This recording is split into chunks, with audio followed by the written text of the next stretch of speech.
ఓం అజ్ఞానం తిమిరాంధస్య జ్ఞానాంజన శలాకయా చక్షుర్మున్మిలితం येन తస్మై శ్రీగురవే నమః.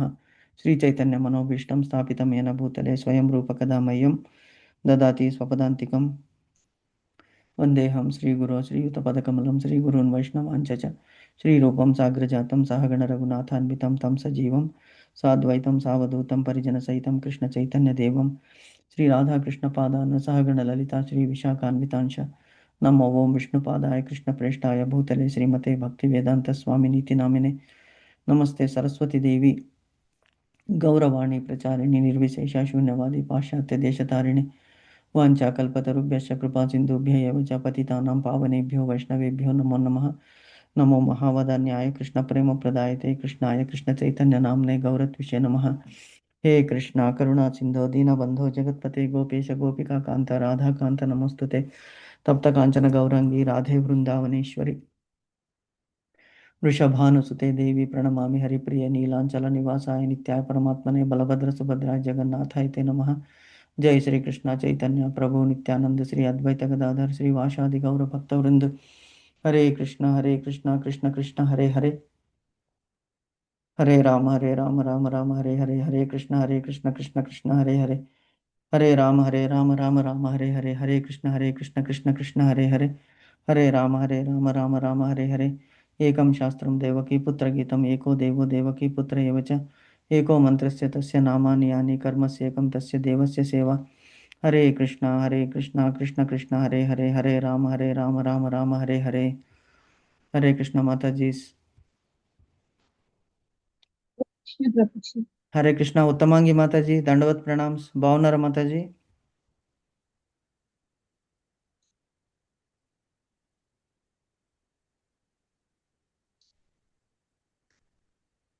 ఓకే మాతాజీ, నిన్న మనము 4th చాప్టర్ ఆల్మోస్ట్ కంక్లూజన్ దానికి వచ్చాము. We discussed a lot about భగవంతుడి మీద నమ్మకము ఎవరికి కలుగుతుంది, ఎవరికి కలగదు, ఎలాగ నలుగురు 4 టైప్స్ ఆఫ్ పీపుల్ భగవంతుని దగ్గరికి వస్తారు, 4 టైప్స్ ఆఫ్ పీపుల్ భగవంతుని దగ్గరికి రాదు అనేటువంటిది మనం చదువుకున్నాం. చతుర్విధ భజంతే మాం జనా సుకృతి నోర్జున ఆర్త జిజ్ఞాసు అర్థార్థి జ్ఞానీచ భరతర్షభ అనేటువంటిది. ఆర్తులు, కష్టాల్లో ఉన్నటువంటి వాళ్ళు భగవంతునికి శరణు వేడతారు. కష్టంలో ఉన్నప్పుడు వెంకటరమణ సంకటహరణ అని తలుచుకుంటాం మనము. సో అది ఫస్ట్ కేటగిరీ. సెకండ్ కేటగిరీ వాళ్ళు ఎవరు? జిజ్ఞాసు అంటే ఓహో కష్టపడుతున్నాం కదా, ఈ కష్టానికి మనకి దారి ఎవరు చూపిస్తారు అనేటువంటి జిజ్ఞాస, కుతూహలము, ఎంక్వైరీ.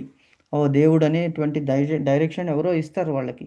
సో ఆ జిజ్ఞాసతో భగవంతుని దగ్గరికి వస్తారు. సరే దేవుడు అంటే ఏంటి తెలుసుకుందామని. సో కష్టాల్లో ఉన్నవాడు వస్తాడు, ఆ కోరికతో భగవంతుని గురించి తెలుసుకోవాలనేటువంటి వాడు వస్తాడు. మూడో కేటగిరీ ఎవరంటే డబ్బులు. సో కష్టాల నుంచి బయటపడ్డాడు కానీ ధన సంపాదన, మన ఉదర పోషణ గురించి డబ్బులు అవసరము. సో వాళ్ళు తప్పకుండా భగవంతుని దగ్గరికి వస్తారు డబ్బులు కావాలని. ఫోర్త్ కేటగిరీ ఎవరంటే జిజ్ఞాసు. ఓహో ఇవన్నీ మనకి భగవంతుడు సమకూర్చాడు, ఇంకా భగవంతుని గురించి తెలుసుకుందాము, మనం ఎవరు, భగవంతుడితో మనకు ఉన్నటువంటి సంబంధం ఏమిటనేటువంటిది జిజ్ఞాసతో సాధన చేసి వాళ్ళు మోక్షాన్ని పొందడానికి ట్రై చేస్తారనేటువంటిది నలుగురు, ఈ 4 కేటగిరీస్ నా దగ్గరికి వస్తారు అని చెప్పాడు భగవంతుడు. అలాగే ఇంకా నలుగురు ఎవరి దగ్గరికి నా దగ్గరికి రారు అంటే చెప్పాడు. నామాం దుష్కృతినో మూఢ ప్రపద్యంతే నరాధమ మాయయ అపహృత జ్ఞాన ఆసురం భావమాశ్రిత. అంటే నామాం దుష్కర్మల వలన భగవంతుని నిందించడము. ఇప్పుడు మనం చూడండి, భగవంతుడు భక్తికే మనకి లభ్యమవుతాడు. There are 2 categories of remembering భగవంత, 2 టైప్స్.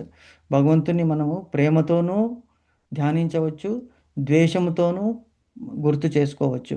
కంసుడు, రావణాసురుడు ఏం చేశాడు? ఎప్పుడు కృష్ణ కృష్ణ అనే మనసులో తలుస్తున్నాడు కంసుడు. ఎందుకు? కృష్ణుడు తన మృత్యు రూపంలో వస్తాడేమో అనేటువంటి భయంతో. అదే మనిషి ఎప్పుడైనా పోవలసిందే, పోనీ భగవంతుని చేతిలో మనం పోతే ఇంకా దానికంటే కావాల్సింది ఏమిటి అనేటువంటి ఆ ధ్యాన అతని లేదు, ఆ ధ్యాస అతనికి లేదు. కాబట్టి భగవంతుని ద్వేషంతో ఎలాగైనా ఎక్కడ పుట్టాడో నన్ను చంపేటువంటి వాడు, అతన్ని చంపాలని కంసుడు ఎప్పుడు కూర్చున్నా, నించున్నా, పడుకున్నా, తాగుతున్నా, తింటున్నా, ఏం చేస్తున్నా కూడా అతన్నే తలుచుకునేవాడు. ద్వేషముతో తలుచుకున్నాడు కాబట్టి అతనికి ఆ భగవత్ సాన్నిధ్యం అనేటువంటిది దొరకలేదు. అలాగే రావణాసురుడు. అంటే అతను కూడా రాముడు లంకలో ఎప్పుడైతే ప్రవేశించాడో, రాముడు ఎప్పుడొస్తాడు, ఎలా చేయాలి, ఎలా చేయాలని మట్టు పెట్టాలనే ద్వేషభావంతో రగిలిపోయాడు. కాబట్టి నామాం దుష్కృతినో, వీళ్ళు చేసినటువంటి కర్మల వలన ఏమవుతుంది, నామాం దుష్కృతినో మూఢులు అంటే మూర్ఖులు. నామాం దుష్కృతినో ప్రపద్యంతే నరాధమ. దుష్కృతినో నా మాం ప్రపద్యంతే, నన్ను వాళ్ళు నమస్కరించరు, సేవించరు. నా మాం దుష్కృతినో ప్రపద్యంతే నర నరా అధమ, నరులలో అధముడు. మామూలు మనుషులైతే, మానవులైతే పర్లేదు, అట్లీస్ట్ కనీసం మనం భగవంతుడిని తలుచుకుంటాము. చేతులకి మొక్కడం అనేటువంటిది తర్వాత ఇంకో నెక్స్ట్ స్టేజ్. కానీ నరులలో అధములైనటువంటి వాళ్ళు, అంటే వాళ్ళకి భగవంతుడు కరుణతో వాళ్ళకి మానవ జన్మ ఇచ్చినప్పటికీ కూడా వాళ్ళు ఉద్ధరించబడరు. ఎందుకు? వాళ్ళ పాపకర్మలు అంత ఎక్కువ అయిపోయాయి అన్నమాట. నామాం దుష్కృతిన నరద్యంతే, నామాం దుష్కృతిన ప్రపద్యంతే నరాధమ.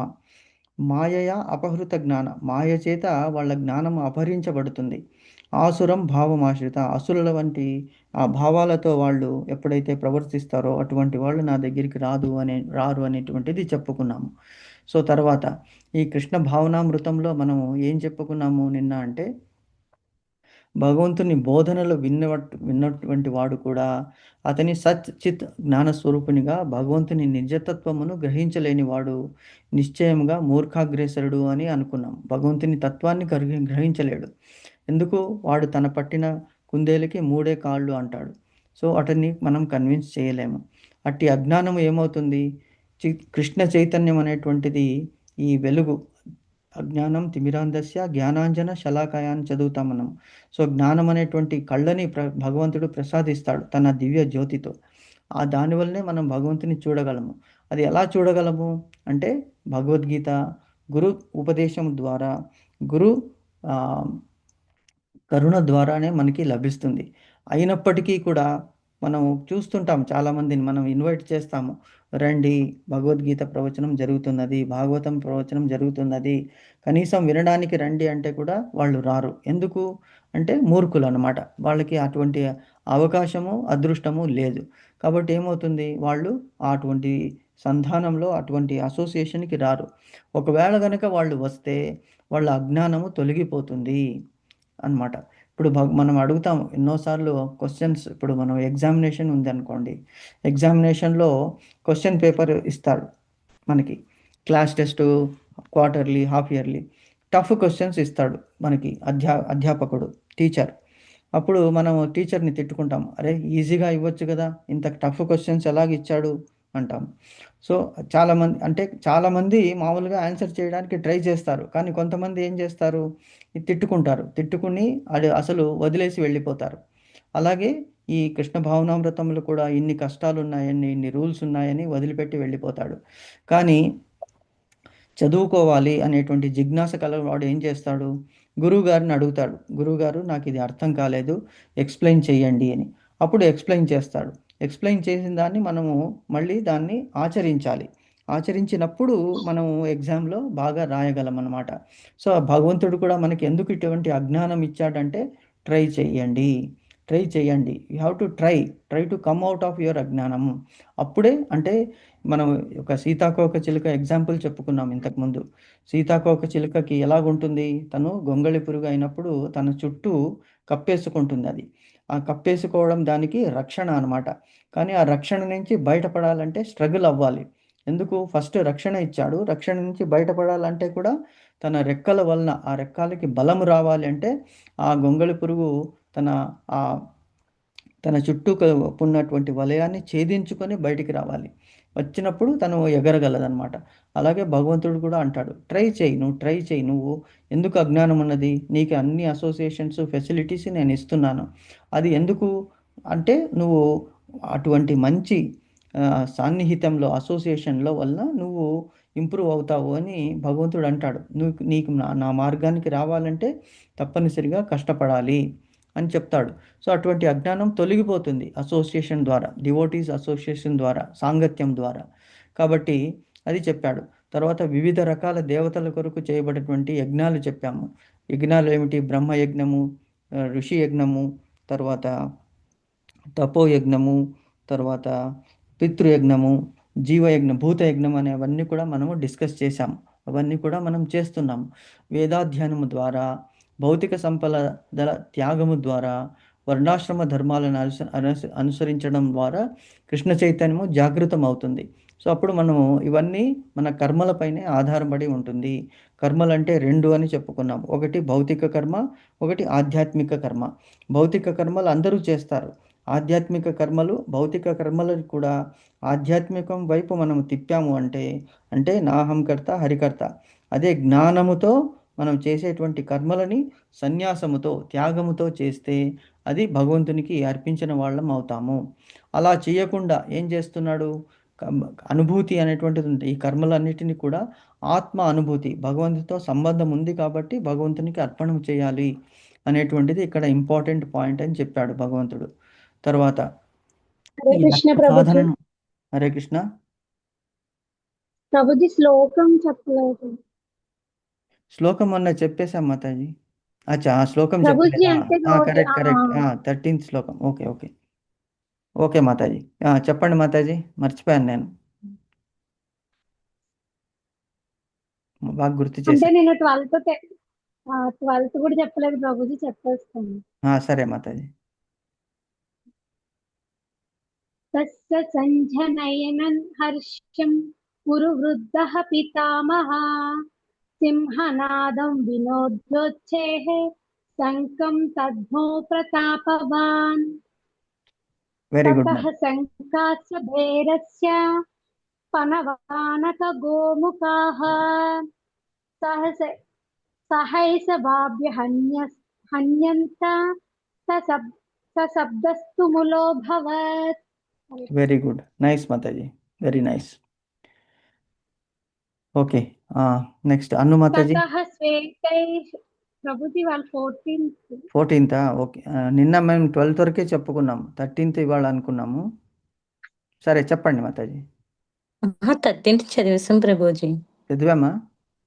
చదివేశాం ప్రభుజీ. చదివే ఓకే, 14th కరెక్ట్. ఓకే, ఇది కొంచెం కష్టంగా ఉంది, ప్రాక్టీస్ చేసాం ప్రభుజీ, ఆయన క్షమించండి. పర్లేదు మాతాజీ, తతః ఒకసారి తతః పెట్టమంటారా? శ్వేతైర్హర్యుక్తేః మహతి స్నద్దనే స్థితౌ మాధవః పాండవైస్సేవ దివ్యో శంఖో ప్రధత్మతుః. హరే కృష్ణ ప్రభు. హరే కృష్ణ, వెరీ నైస్ మాతాజీ, మంచి ఎఫర్ట్ చేశారు. ఒకసారి వినండి, ఒకసారి విని మళ్ళీ చెప్తాను. ఓకే. శ్వేతే యుక్తే महति स्यन्दने स्थितौ माधव पाण्डवश्चैव दिव्यो शङ्खो प्रदत्मतुः. ఓకే, అయినా మంచి ఎఫర్ట్ చేశారు మాతాజీ, ప్రభా మాతాజీ, very nice. Okay, Hare Krishna ప్రభుజీ. హరే కృష్ణ తప్పులుంటే మాతాజీ. మన్నించండి ప్రభుజీ. పర్లేదు మాతాజీ, నో ప్రాబ్లం. తతే శ్వేతర్య ఐరుక్తే మహతి సంజనేసితో మాధవ పాండవచ్చైవ దివ్య శంఖో ప్రదం తతు. ఎక్సలెంట్ మాతాజీ, వెరీ నైస్, బాగా చెప్పారు. థ్యాంక్ యూ ప్రభుజీ. Good good. ఓకే మాతాజీ. వేణుశ్రీ మాతాజీ. ఈరోజు శ్లోకం రాలేదు ప్రభుజీ, ఇంకా ప్రాక్టీస్ చేయాలి ప్రభుజీ. సరే మాతాజీ, నో ప్రాబ్లం మాతాజీ, no problem, no problem. Okay, so ఎక్కడున్నాం మనము?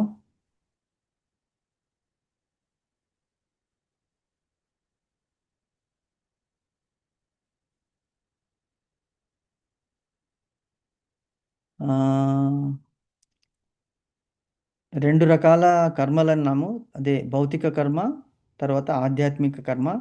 భౌతిక కర్మలని భగవంతునికి అనుసంధానం చేసి నాహంకర్త హరికర్త అనేటువంటి భావనతో మనం చేస్తున్న అన్నీ కూడా భగవంతునికి అర్పిస్తే అది కూడా ఆధ్యాత్మిక కర్మ అయిపోతుంది అని చెప్పుకున్నాము. తర్వాత మళ్ళీ ఆధ్యాత్మిక కర్మల్లో రెండు, ఒకటి ఆత్మ అంటే ఏమిటి, పరమాత్మ అంటే ఏమిటి అని తెలుసుకుని చేసేటువంటి కర్మలు అన్నమాట. సో అది మనం డిస్కస్ చేశాము.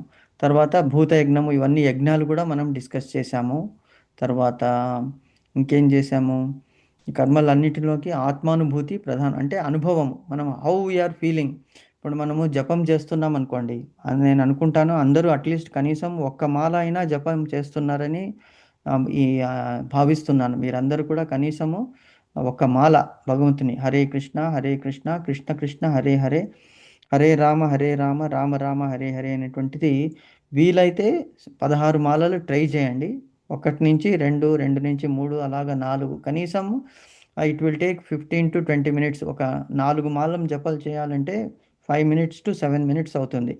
7 4s are 28, half an hour అనుకోండి. సో ఇది ఎందుకంటే మనస్సుని కాన్సన్ట్రేట్ చేసుకుని భగవంతుని మన హృదయంలో ధ్యానిస్తూ మనం భగవంతుడు మనలోనే ఉన్నాడు, కానీ మనం అతన్ని పిలవట్లేదు. భగవంతుడు మన ఇంటికి ఎవరైనా వచ్చారనుకోండి, ఇంటికి వచ్చిన వాళ్ళని మనం ఆదరంగా ఆహ్వానించి వాళ్ళకి ఏం కావాలో మనము వాళ్ళకి సమకూరుస్తాము. మనలోనే ఉన్నటువంటి భగవంతుని అసలు మనం చూడకుంటే ఎంత పాపిష్టులం మనము. మనలోనే ఉన్నాడు భగవంతుడు, ఎప్పుడు నా వైపు చూస్తాడు, ఎప్పుడు నా వైపు చూస్తాడు ఈ ఆత్మ అని చూస్తూ ఉన్నాడు మన వైపు. మనం ఎటో వైపు తిరుగుకున్నాం.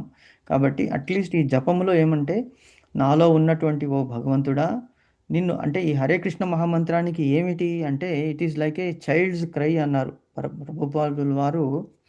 జపం ఎందుకు చేయాలండి అంటే, ఇట్ ఈస్ హరే కృష్ణ కృష్ణ కృష్ణ హరే హరే, హరే రామ రామ రామ హరే, అంటే నన్ను నా వైపు చూడండి, నన్ను ఉద్ధరించుకోండి, నన్ను ఎత్తుకోండి.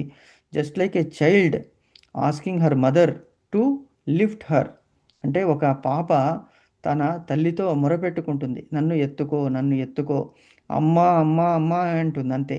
అంటే ఏమిటి, చేతులు పైకెత్తేసి అమ్మ ఎత్తుకో అంతే, అంతేకావు ఇంకేం అవసరం లేదు. సో మనం కూడా మన తండ్రి అయినటువంటి పరమాత్ముని అలాగే అంటున్నాం. ఈ ఈ ప్రేయర్ చేయడం వలన, ఈ జపము చేయడం వలన భగవంతునికి మనకి కనెక్షన్ అనేటువంటిది ఏర్పడుతుంది. సో భగవంతుడు అప్పుడు తప్పకుండా మన వైపు చూస్తాడు. సో అందుకే అప్పుడు మనకి ఏమవుతుందంటే ఈ ఆత్మ యొక్క అనుభూతి కలుగుతుంది అని చెప్తున్నాడు ఇక్కడ ఈ శ్లోకంలో. ఈ తాత్పర్యంలో భగవంతుడు ఏమని చెప్తున్నారు ప్రభుపాదుల వారు అంటే, ఎక్కడుంది అది, ఆత్మ, కానీ ఈ కర్మలన్నింటిలోకి ఆత్మానుభూతియే ప్రధాన అంశము. అది ఏ పని చేస్తున్నా కూడా మెకానికల్గా చేయడము వేరు, అనుభవిస్తూ చేయడం వేరు. ఇప్పుడు మనం చూడండి ఏం చేస్తుంటామంటే, ఒక conscious mind, sub conscious mind అని ఉన్నది. కాన్షియస్ మైండ్ అంటే ఇప్పుడు ఏమిటి, మనం ఇక్కడ కూర్చుని ఉన్నాము, ఎదురుగా కనిపిస్తున్నది ల్యాప్టాపో కంప్యూటరో మొబైలో ఏదో ఒకటి మనం చూస్తున్నాం, అందులో ఈ స్క్రీన్ మనం చూస్తున్నాం. కానీ సబ్ కాన్షియస్ మైండ్ అయిపోతుందంటే ఎక్కడో థింక్ చేస్తుంది, ఈ మనకి క్లాస్ అయిన తర్వాత ఏం చేయాలి, రేపు ఏం చేయాలి, రేపు సాయంత్రం ఏం చేయాలి, ఎల్లుండి ఏం చేయాలి, మళ్ళీ సాటర్డే సండే ఎక్కడో ఫంక్షన్ ఉంది, ఇంకొక ఫంక్షన్ ఉంది, అక్కడ ఎలా వెళ్ళాలి, ఏ దుస్తులు వేసుకోవాలి, ఇలాగ ఎక్కడికో వెళ్ళిపోతుంది. అంటే ఇవన్నీ ఇమ్మీడియట్ చిన్నవి. సో అలాగ ఏమవుతుంటాయి, సబ్ కాన్షియస్ మైండ్ ఎక్కడికో వెళ్ళిపోతుంది, కాన్షియస్ మైండ్ మట్టుకు ఇక్కడ ఉంటుంది, అవేర్నెస్ ఉంటుంది, కానీ మనకి ఆ అనుభవం అనేటువంటిది ఉండదు. ఒక్కొక్కసారి మనం వింటున్నా కూడా అది చెవుల్లోకి సౌండ్ మట్టుకే వినిపిస్తుంది, కానీ దాని భావం వినిపించదు. కాబట్టి మనం ఏది ఇంపార్టెంట్ అని ఇక్కడ చెప్తున్నాడు, ఆత్మ యొక్క అనుభూతి, చేసినటువంటి ప్రతి పనిని కూడా మనం ఆ టైంలో we have to live in that moment. భోజనం చేస్తున్నాం అనుకోండి, గబగబగా ముద్దలు మింగేసి నీళ్లు తాగేసి చేతులు కడుక్కొని వెళ్ళిపోవడం కాదు, that is not a routine act. భోజనానికి కూర్చున్నప్పుడు ఎంతో కష్టపడి వంట వండుతారు.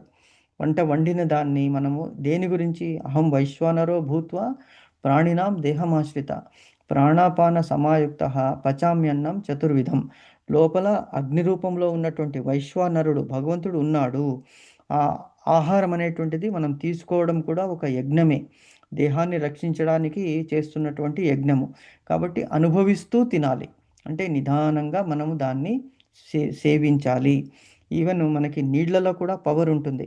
మనం భోంచేసేటప్పుడు మాట్లాడకూడదని ఎందుకంటారు అంటే, ఆ నీళ్లు మనం చెప్పినటువంటి మాటలాడేటటువంటి శబ్ద తరంగాలని గ్రహిస్తుంది. మనము మంచి మాట్లాడితే అందులో మంచి గుణము ప్రవేశిస్తుంది. చెడు మాట్లాడితే చెడు గుణం ప్రవేశిస్తుంది. అది మన మీదనే ప్రభావం చేస్తుంది అంటున్నాడు. కాబట్టి ప్రతి ఒక్క దాంట్లో మనము అనుభూతి అంటే ఎక్స్పీరియన్స్, ఈ ఆత్మ అనుభవిస్తుందన్నమాట. కాబట్టి we should be very very careful in what we are doing. కాబట్టి ఈ కర్మలన్నిటిలోకి ఆత్మానుభూతియే ప్రధానమైనటువంటి అంశము. మనం ఎందుకయ్యా ఇంత డీటెయిల్గా ఈ శ్లోకాన్ని చదువుతున్నాము అంటే, ఇది gist of Bhagavad Gita 4th chapter. కాబట్టి ఒక్కొక్క లైను, ఒక్కొక్క వర్డ్ చాలా ఇంపార్టెంట్ అనేటువంటిది మనము చూస్తున్నాము. కాబట్టి ఈ లక్ష్య సాధనను వాంఛించేవాడు, ఏ లక్ష్య సాధన? భగవంతుని చేరుకోవాలి అనేటువంటి వాడు భగవద్గీత యొక్క వాస్తవ విద్యార్థి. వాస్తవం అంటే యాక్చువల్, ప్రాక్టికల్ విద్యార్థి. మనమందరూ కూడా కరెక్ట్ స్టూడెంట్స్ అవ్వాలి. టీచర్కి ఎవరు ఇష్టమవుతాడు? ఎటువంటి స్టూడెంట్ ఇష్టమవుతాడు? అతను చెప్పింది చెప్పినట్లుగా తిరిగి అతనికి అప్పగించేటువంటి వాడు. అందుకే చూడండి, చిన్న పిల్లలు మనం ఏది చెప్తే అదే మనకి రిపీట్ చేస్తారు. సో మనకి ఎంత హ్యాపీ ఫీల్ అవుతుంది. సో అలాంటిది భగవంతుడు కూడా అతను చెప్పింది మనం చెప్తే అతను చాలా హ్యాపీగా ఫీల్ అవుతాడు. కాబట్టి అతను అలాగా భగవద్గీత యొక్క వాస్తవ విద్యార్థి కాగలడు. అలా కాకుండా శ్రీకృష్ణుని ప్రామాణిక తత్వమును సందేహించు వ్యక్తి పతనము చెందును. అంటే న్యాచురల్, క్లాస్లో ఎవరైతే మాట వినరో, ఎవరు సరిగా చదువుకోరో చూస్తూనే ఉన్నాము. మనం ఎంతోమంది క్లాస్మేట్స్ ఇప్పుడు ఎలా ఉన్నారు అంటే చాలా అధోగతిలో ఉన్నారు వాళ్ళు చాలామంది. మనం చూస్తున్నాం, ఏమీ చేయలేము. ఎందుకు? చదువుకునేటప్పుడు చదువుకోలేదు. సో ఇప్పుడు లైఫ్లో కొంతకాలం వరకు తల్లిదండ్రులు, కొంతకాలం వరకు ఫ్రెండ్స్, కొంతకాలం వరకు రిలేటివ్స్ సపోర్ట్ ఇస్తారు. ఎంతకాలం ఇస్తారు? కుదరదు. అప్పుడు ఏం చేయాలి? ఉదర పోషణ గురించి ఏదో పని చేయాలి. ఏదో పని చేసేటప్పుడు మనం చాలా ఫీల్ అవుతాము. అరే ఇటువంటి దుస్థితిలో ఉన్నాడా అనేటువంటి చూసి ఏమైనా వీలైతే హెల్ప్ చేయడానికి ప్రయత్నిస్తాము. కానీ అతనే అది అనుభవించాలి ఆ కష్టాలు. ఎందుకు? సరైన టైంలో అతను సరైన క్రమశిక్షణతో అతను బాధ్యతతో వ్యవహరించలేడు. కాబట్టి పతనం చెందుతారు. ఇటువంటి పతనం అనేటువంటిది ఆధ్యాత్మికంలో చాలా కష్టం మళ్ళీ బయటికి రావడం. కాబట్టి ఒకరు భగవద్గీత లేక మరో ఇతర గ్రంథమును ప్రామాణికుడైన ఆధ్యాత్మిక ఆచార్యుని ఆధ్వర్యములో సేవ మరియు శరణాగతితో అధ్యయనము చేయవలెను. ఎలాగైతే అర్జునుడు శ్రీకృష్ణుని అర్చించాడో, కార్పణ్య దోష పగత స్వభావ రుచ్వామితాం ధర్మ సమ్మూఢ చేత శిష్య కార్పణ్య దోషో పహత స్వభావ పృచ్ఛామితాం ధర్మ సమ్మూఢ చేత, ఏముంది శ్లోకము గుర్తు రావట్లేదు నాకు. 2nd అధ్యాయంలో శిష్యస్థ్యహం శాగిమాం త్వాం ప్రపన్నం అంటాడు భగవంతుని.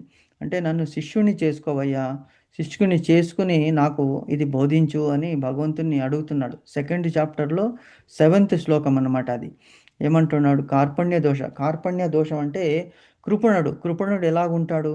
కృపణుడు అంటే మైజర్ అంటే భగవంతుని వైపు అసలు మైజర్ అంటే పిసినారు ఏం చేస్తాడు? తన దగ్గర ఉన్నది ఖర్చు పెట్టాడు, తను అనుభవించడు, వేరే వాళ్ళని కూడా అనుభవించనివ్వడు.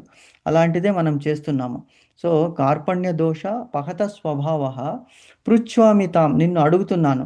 ధర్మ సమ్మూఢ చేత అంటే ధర్మం అనేటువంటి ఏది ధర్మమో ఏది అధర్మమో నాకు తెలియట్లేదు.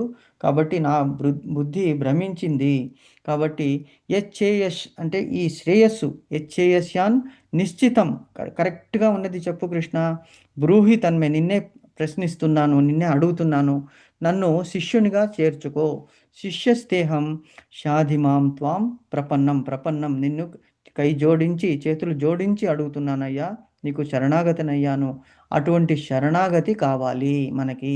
అటువంటి ఆచార్యుని మనం సేవించి శరణాగతి భావనతో గనక వేడుకుంటే ఆచార్యులు మన మీద కృపతో, కరుణతో సరైన మార్గాన్ని మనకి బోధిస్తారు. భగవద్గీతలో ఉన్నటువంటి వాస్తవాన్ని మనకి ఏం చెప్పాడు కృష్ణుడు అనేటువంటిది మనకి ఆ జ్ఞానం అనేటువంటి దాన్ని విద్య ద్వారా ప్రసాదిస్తారన్నమాట మనకి.